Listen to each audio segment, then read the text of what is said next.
we should stress on the fact that Russia was standing behind many terrorists in Russia itself in order to use those reasons for additional mobilization of the society. For a month, we've been talking like how many people were killed in Crocus, but in a week, Russia killed like 10 times more people than those who died in Crocus, but nobody is speaking about that. Russia is using few narratives at the same time.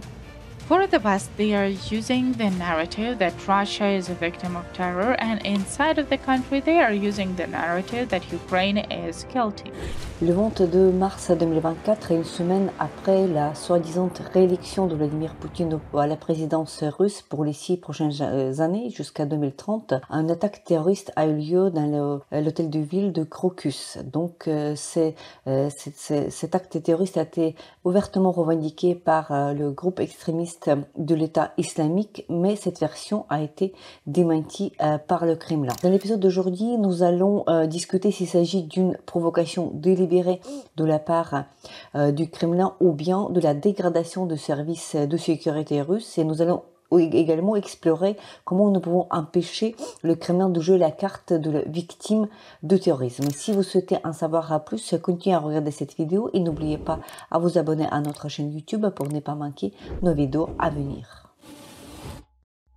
La Russie essaie de se présenter en tant que victime de terrorisme et il souhaite bien sûr que tout le monde oublie ces crimes sur le territoire ukrainien et que tout le monde revienne à des relations normales. Aujourd'hui encore, en raison de sanctions insuffisantes contre la Russie, les secteurs entiers ne sont pas du tout affectés par les sanctions. Ils existent toujours en transit des marchandises russes vers différents pays. Notre premier expert, Vladimir Solovian, chef du groupe d'analyse de la guerre hybride à l'Ukraine Crisis Media Center, parlera davantage de l'attaque terroriste dans le City Hall de Crocus et son impact sur les pays du Sud. Écoutons-le parler.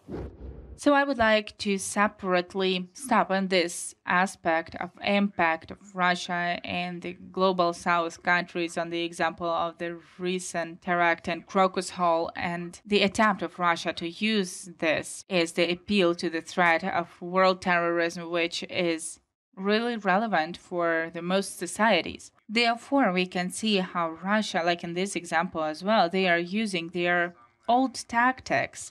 Namely, they are trying to use local agenda, local fears and phobias in order to incorporate beneficial narratives, beneficial for them, into local media.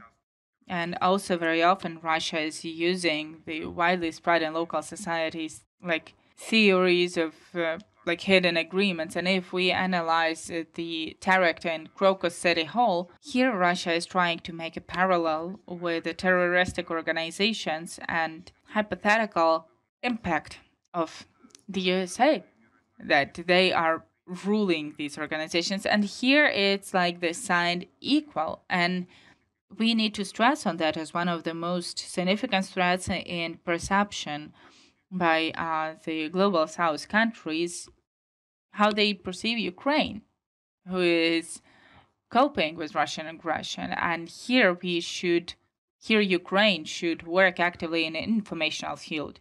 I would like to mention a few words about my personal experience of participation in the Indian TV Republic One. The topic was dedicated to terrorists in Crocus City Hall.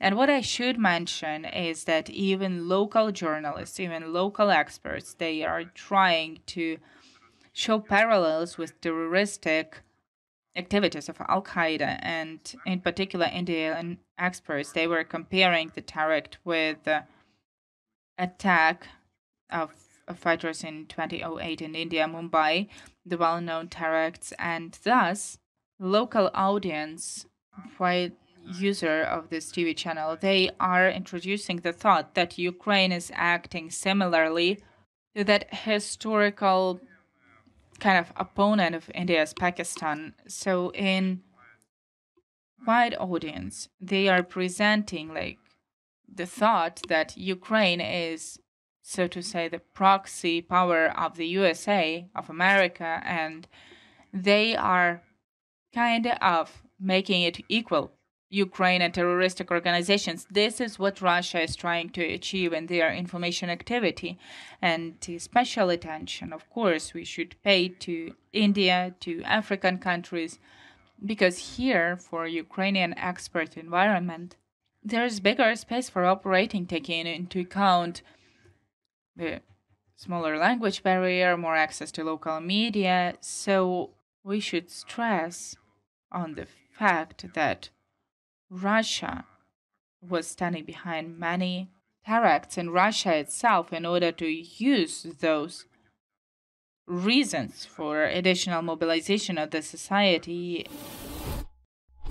Rappelons aussi le contexte. 2 jours avant l'attaque terroriste dans le City Hall de Crocus, la Russie avait organisé une attaque très massive contre les infrastructures énergétiques en Ukraine.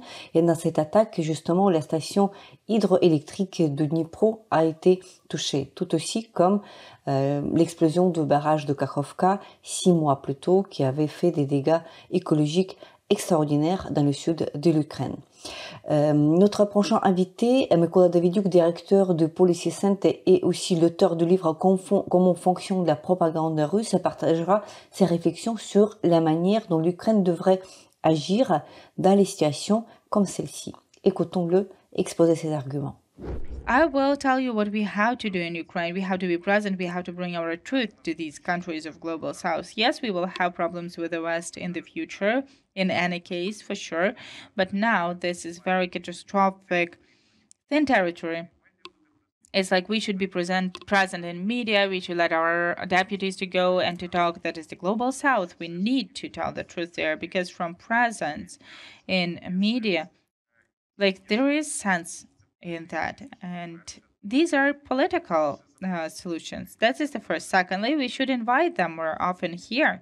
So if we analyze and big top guests from the West, from Europe, we almost didn't have those. Or like we used to have like few times less than before. And that is also a very important message. Like the Pope of Rome, he wants us to have peace with Russia. He haven't visited us, not a single time, but such a visit is needed, not just as a religious leader, but as a person. He should come and he should see what Russians are doing now in Kharkiv when they are just destroying the city almost for 2 million. What they are doing in Kherson, the wonderful South City, and sometimes they have 40, 50 shellings per day. So let him come and see how Russians are destroying Ukrainian infrastructure. He wants to see Tripila in Kyiv Oblast. If he wants, he can go to Ivano-Frankivsk or Lviv, the city of Stry, and see what is happening there as well. So it's very important for us to continue the story that we've been making earlier, to invite them here. And the third thing, it is clear to fight with their propaganda and fakes, and Ukraine in this direction has seen and knows quite a lot. We have to share this experience. We have to show it, to tell about it, because earlier on it used to be just our problem. But today we can see that Putin is using these stories in the West, and very often that is successful. And the West doesn't always understand how to withstand that with their democratic tools. And the last thing regarding the terrorism, so the intelligence was saying that to Putin that it will be Crocus, when and how, but that was beneficial for Putin. For him, it's totally a change of the paradigm.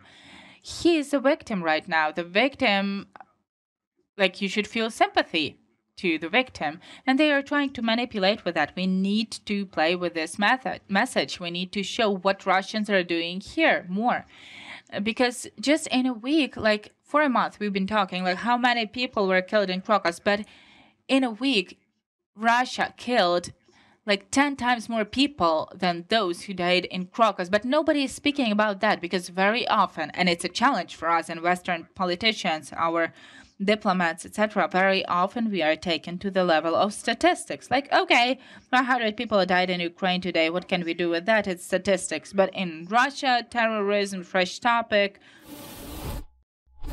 Quel que soit l'organisateur de l'acte terroriste dans le City Hall de Crocus, n'importe quelle version joue en faveur du Kremlin en termes de consolidation de la société russe contre l'ennemi commun. Et cet ennemi, dans l'interprétation de la propagande russe, est représenté comme régime ukrainien ou bien l'Occident collectif. C'est cette version que Kremlin s'efforce d'imposer à l'intérieur de la société russe. Notre prochain invité, Sergei Soumlin, qui est directeur du Centre d'initiative européenne pour la résilience à Berlin, en Allemagne, en parlera davantage. Écoutons-le. I would like to underline just one moment. Like, first of all, Russia indeed is trying to use this situation in Moscow, Crocus City, in order to achieve their political goals. And that's absolutely, like I have mentioned it already. It's not the first time that Russia is doing that. And in Putin's narrative, it is fully included. So those were like destruction of houses in Moscow in 1999. And it was unclear what was happening in there. And those were some internal operations of FSB, and looking at all those proofs that what happened, most probably that was internal operation, but not only. We do remember that with similar shellings, Ukraine was blamed that Ukrainian militaries are shelling Luhansk Oblast, and we've seen that Russia used something else for their internal conflicts. So sometimes the commanders of those units, they were blamed that they used certain weapons in order to shell Luhansk, like Lozovay, for example. So he was blamed by his own people. So even for internal rhetorics, it was a kind of secret, and they confessed in that. What is interesting in this situation regarding Crocus City is that Russia is using few narratives at the same time. For the West, they are using the narrative that Russia is a victim of terror, and inside of the country, they are using the narrative that Ukraine is guilty.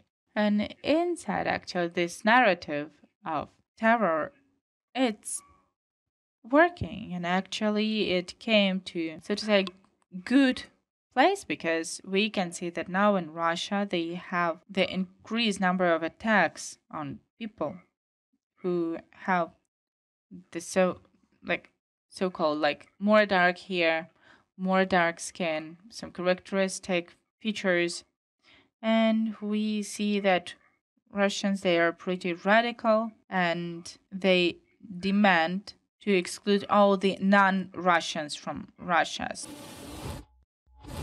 C'était l'épisode de l'Ukraine en flammes, une chaîne YouTube en français par l'Ukraine Crisis Media Center. Je m'appelle Tetiana Ogarkova et nous n'allons pas tarder à enregistrer et diffuser d'autres épisodes. Dans la description sous cette vidéo, vous trouverez des informations utiles sur la manière dont vous pouvez aider l'Ukraine à continuer sa résistance contre l'agression russe. Si vous trouvez notre travail utile, n'hésitez pas de commenter et de partager cette vidéo. Restez avec nous et soutenez l'Ukraine. Slava Ukraini!